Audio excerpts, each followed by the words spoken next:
What if I told you the world's largest passenger plane wasn't actually dead? When the Airbus A380 program officially ended in 2021, many called it the end of the Superjumbo era. Four engines, two full decks, up to 850 passengers. It was a flying icon. But here's the twist. After the pandemic grounded fleets worldwide, the A380 is now quietly and surprisingly returning to the skies. So what does the future really hold for this giant of the air? Is it a second act or a slow farewell? Let's find out. Because the story of the A380 isn't just about one airplane. It's about how aviation changed. It's about fuel prices, airport congestion, environmental pressure, and airline strategy. And in many ways, the A380 didn't fail because it was bad. It failed because the world changed faster than expected. But now, the world may be shifting again.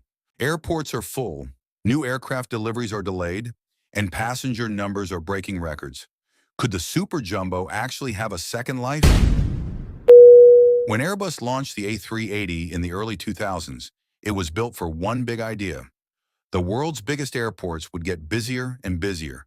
Instead of more flights, airlines would use bigger planes. The A380 first flew commercially with Singapore Airlines in 2007, and passengers loved it. Onboard showers with Emirates, private suites, onboard lounges, whisper-quiet cabins. It wasn't just a plane, it was an experience. But there was a problem. Air travel didn't evolve the way Airbus expected. Here is the bet Airbus made. Airbus believed global travel would center around mega hubs like Dubai International Airport, London Heathrow Airport, Singapore Changi Airport.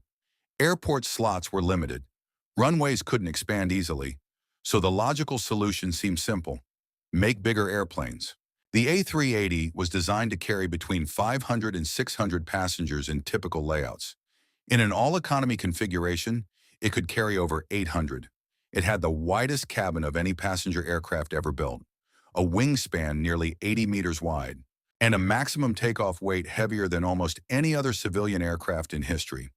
It was a technological masterpiece, but it was also incredibly expensive to develop, costing Airbus over $25 billion.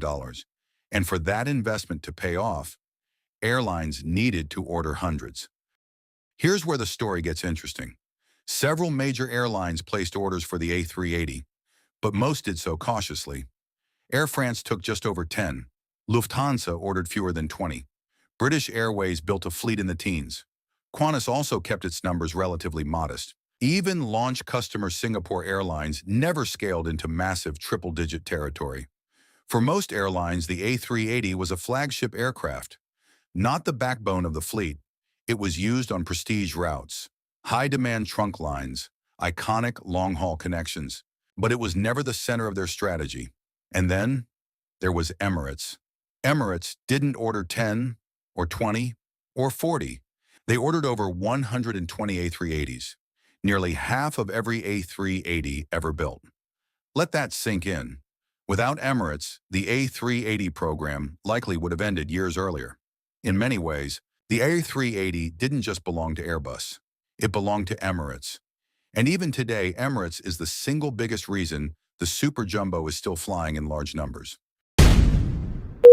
So, why did many see the A380 as a failure?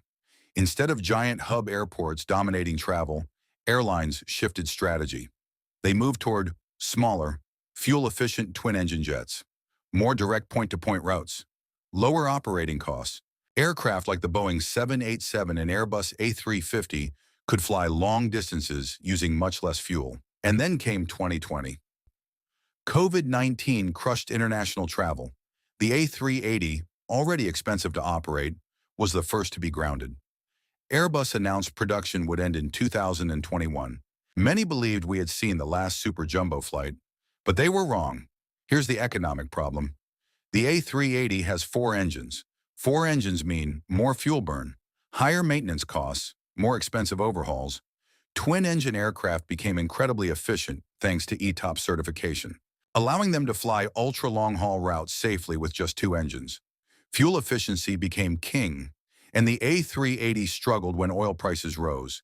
It was only profitable when Flights were completely full.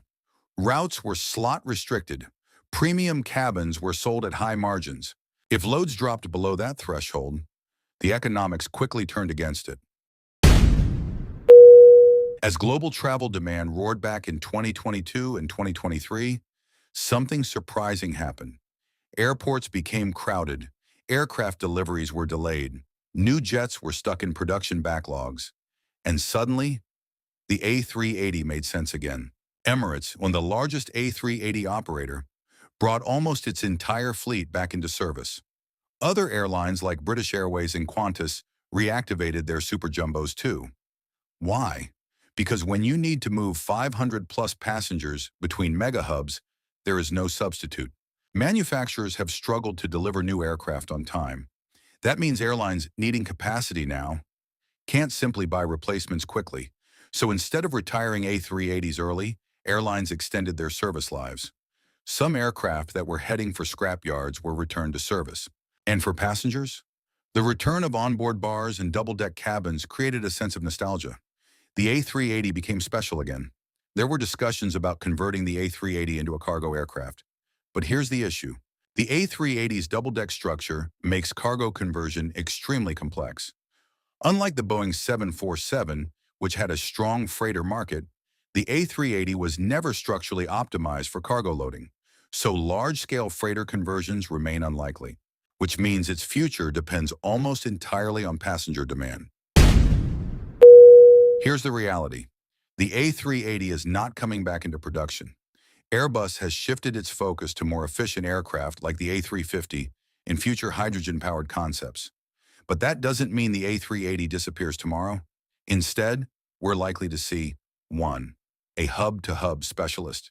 The A380 will dominate ultra-busy routes where airport slots are limited. 2. A premium experience aircraft. Airlines may lean into what makes it special: luxury cabins, onboard lounges, high-end long-haul travel, and lastly, a gradual retirement. Most A380s will likely retire through the 2030s as maintenance costs rise and sustainable aviation rules tighten. Let's look at the big environmental question. 4 engines mean higher emissions compared to new generation twins. As sustainable aviation fuel and carbon reduction targets tighten, operating older quadjets may become harder to justify. But interestingly, on a per-seat basis, a completely full A380 can be surprisingly efficient. Its future depends on load factors and in fuel prices. A more fuel-efficient version, often imagined as an A380neo, was discussed for years. New engines, better aerodynamics, lower fuel burn, but Airbus never launched it. Why? Because developing it would cost billions, and the market demand simply wasn't strong enough. Unless global air travel becomes heavily concentrated in megacities again, an A380 comeback 2.0 remains unlikely. But never say never in aviation. The A380 proved something important. Engineering ambition still exists in commercial aviation. It pushed airport infrastructure, it changed passenger expectations, it forced competitors to innovate, and even if production has ended, the aircraft itself may fly for another 15 to 20 years. The era of building bigger and bigger jets may be over, but the era of the A380s isn't quite finished. The A380 may no longer be in production, but it's not gone. It remains the largest passenger aircraft ever built, a symbol of ambition in aviation history. And every time one lifts off, it reminds us of an era when bigger was better, and flying felt just a little more magical. So what do you think? Will the A380 still be flying in 2040? Or are we witnessing its final golden years? Let me know in the comments. And if you enjoyed this deep dive into aviation's most iconic giant, don't forget to like and subscribe for more stories from the skies. Thanks for watching, and safe travels.